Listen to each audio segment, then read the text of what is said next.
I did it because I liked the way it made me feel. The transaction pleased me even before the idea became a reality. The seesaw of our friendship now tipped in my favor, I the one swinging her legs loftily, gripping the handles with sweaty palms. Looking down on her smiling face as she crouched uncomfortably, waiting for her turn to rise. I did it because 23 years of knowing and loving Emma had taught me that she was regarded as the kinder and uncompromising one. She the one who went the extra mile, she the one to outdo me with birthday surprises, gifts, encouragement. And even when I tried to balance the scales, it just somehow didn't land in the way I wanted. Like the time I got her a pricey bottle of wine I could have sworn she'd mentioned, only to remember weeks later that Malbec wasn't her favorite. She drank it anyway. Or the time I got us both tickets for the Sky Garden and completely forgot she wasn't a huge fan of heights. I took my brother instead. She had sat with me through long evenings as I moaned about work, my lovely but predictable husband, Alistair, or our two tweens, her godchildren, and their personal dramas. I occasionally managed to return the favor and assumed the same posture for her as she shared her heartache at yet another broken relationship, another hope deferred, another wasted chapter.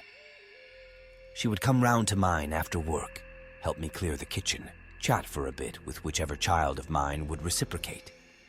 Then we would sit, drink, and laugh, always bloody laughing those two, as my dad used to say of us.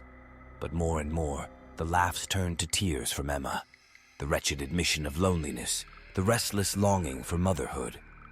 I would find her gazing blankly at our walls studded with family portraits, our collective joy recklessly goading her.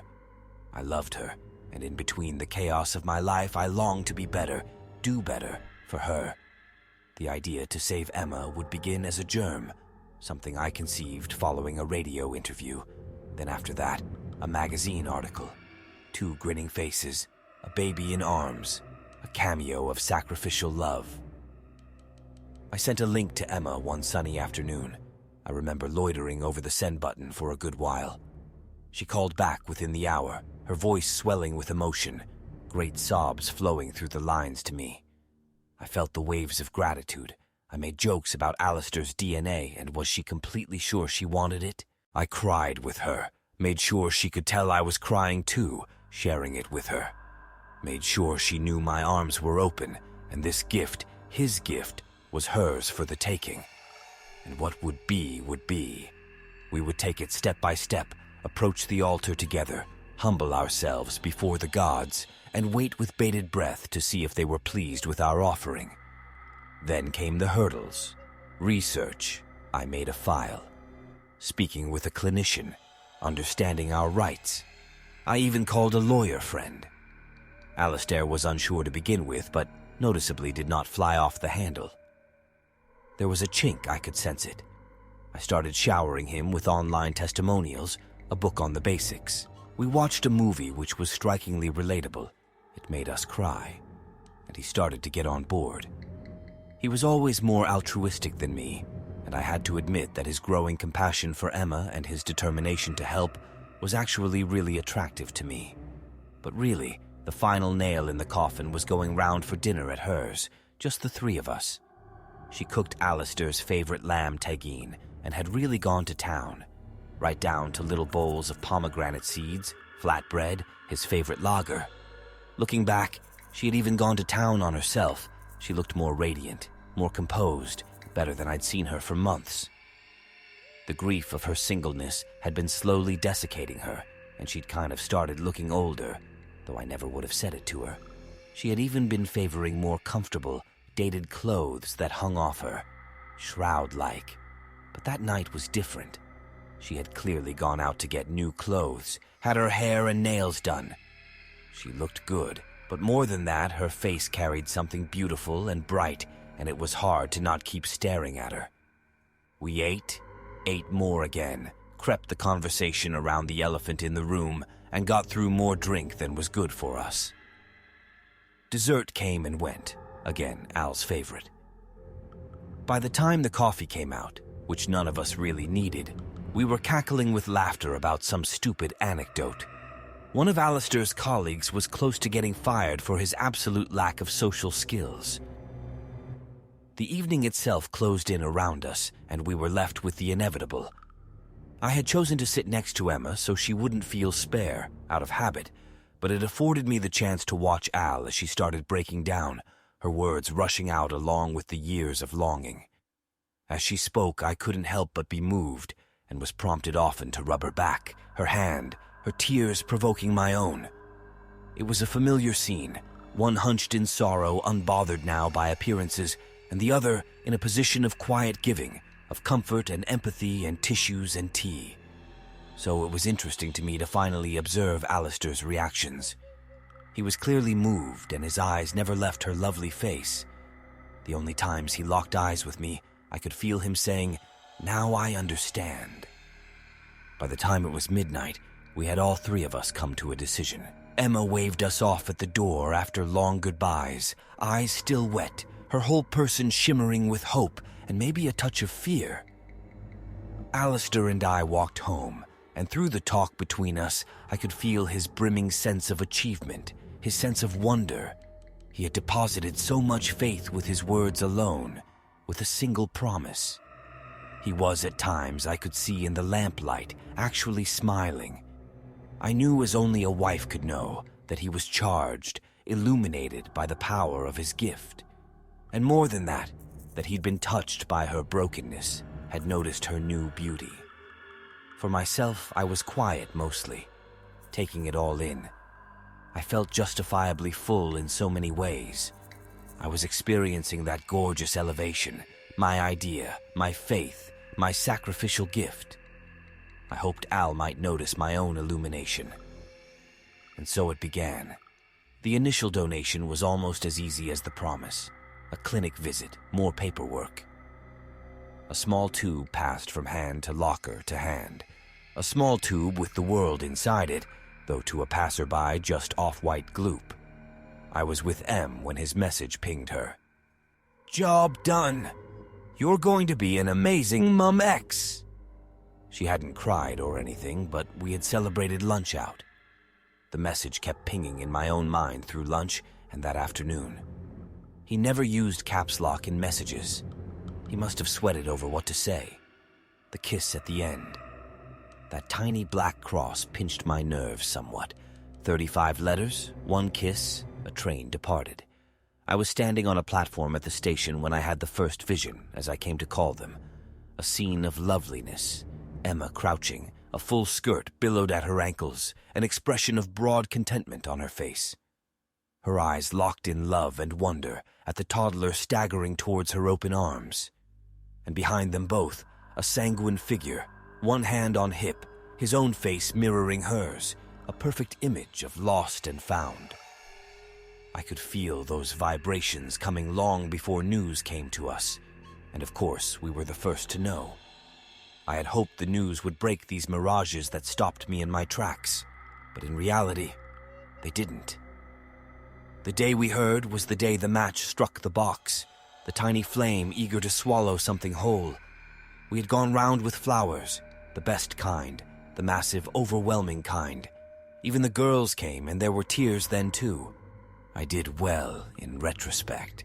I still felt good mostly and wanted to feel her gratitude flow over me again. And it was there. But I noticed it flowed mainly to Alistair. In small, touching gestures and a shared joke about the child growing up to be an accountant like him. I saw her less from then on. Life was, well, life. And she now had so much to do, rest and well-being her main priorities. We messaged, she called once, twice maybe, but I was too knackered to talk. Emma on Instagram, holding a lightbox sign she'd borrowed from my daughter, Mama-to-be. Due date October 22nd, 08. God, the comments from people though. I couldn't take it. Some close to her knew her secret, most didn't. We'd all decided on that. Something about the growing ladder of over-the-top messages and united happiness caught me by surprise. I was so maddened by it that I felt a migraine coming on and went to bed. Emma on Facebook, pretty fingers clutching the black and white rectangles of victory. The hardly discernible images, figures suspended in space, a sloped forehead, a raised knee, a small sucked thumb. And she was thankful, so very thankful. She wrote Al a letter telling him how thankful. I had to make him share it with me. I went into his office at home one day and found the letter, back in its envelope, carefully propped on a shelf. And he wasn't one for keeping detritus. I worked hard from then on, even rehearsing conversations, interactions I knew were coming up with not only Emma but everyone else. The baby shower, or organizing a small rota for food drop-offs once the baby made an appearance. Making sure I kept the baby scan photo on the fridge. I noticed now the lingering gazes that came from those who knew. Their own faces and questions betraying concerns over how I was really finding it all. I felt like a pioneer, the first of all our circle, riding out alone into unknown territory. And I always felt I should be reporting back more somehow, communicating to them the shock of the newfound terrain, confess to them the discovery that something horrid had shifted and shat all over the sparkling vista I had been dreaming of reaching. But I was good at funny, so I stuck to that, and for a while I think it worked. One morning we woke up to such heavy rain I asked Al for a lift to work, but he hesitated and said he couldn't today. Naturally, I sniffed a fib and needled him until he snapped back that Emma had asked for a lift to an appointment. I shocked myself with the heat of my reply and registered the alarm on Al's face. I still don't quite remember what bitter words passed between us then, but I had opened the latch inside me, and I can't deny it didn't feel good. He even swore at me before leaving, which was unthinkable. I was glad the girls were still asleep. Me, standing in the hallway in my dressing gown, the force of the slammed door still in my bones. "Remember, this was your idea in the first place," his exit lines shunting through my veins.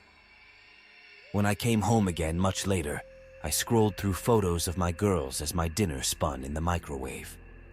I watched the years roll back, the endless moments, my two creations getting smaller, smallest. Another vision, one day while brushing something off my daughter's neck, catching her green, lovely eyes. A child looked back at me, eyes alike, a child asking questions. It shuddered through me, leaving an oil slick of dread in its wake. Autumn came with a sigh, forcing its way into everything. Damp mornings, moldy leaves in the hallway, stuck to shoes. Autumn came, and so did the contractions. Emma messaged me, saying she was excited but scared. The kind of message most mothers send when their entire universe is about to push its way through their helpless, marvelous body. She had her own mother staying with her now. I got the message when I was doing the weekly shop, and I stopped a moment to stare at the screen. I put the phone back in my bag, finished my shop. Then I sat in the car and just bawled like an actual baby. I cried so hard I got a cramp in my stomach, which forced me to do some deep breathing. I thought of Emma. I thought of my own babies. The pain passed. I had seen her, actually, a couple of months before. I generously offered help when she told me she still needed some bits. She'd slowly lowered herself into the car, saying, "Thanks so much for this. I'm definitely getting that nesting urge now." "You mean nesting fever?" I replied. "Oh, right. Yeah, that. I've actually been thinking I might look at some of those co-sleeping pod crib thingies. Do you know the ones?" "Co-sleeping? God, no, you don't want to do that unless you want a dead baby." It had just come out. I'd said it with an accent, so there's a chance she thought I was trying to be funny, but it hung in the air like a stink. I don't know what was said after that. I was really shaken up with how I didn't care much if I hurt her. I felt a strange sense of liveliness, a chill tonic in me. I don't know how, but we both managed to shop for and find a crib.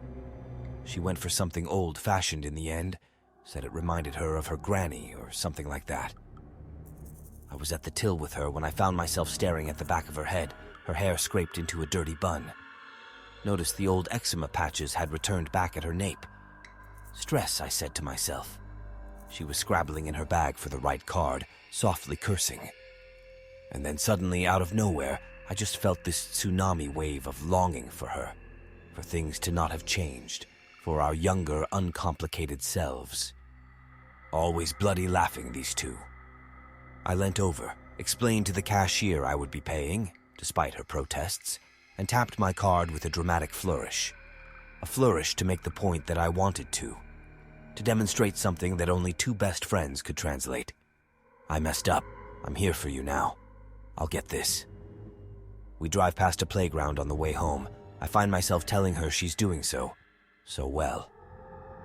I think she hears my apology. I put on the radio and we both start humming along.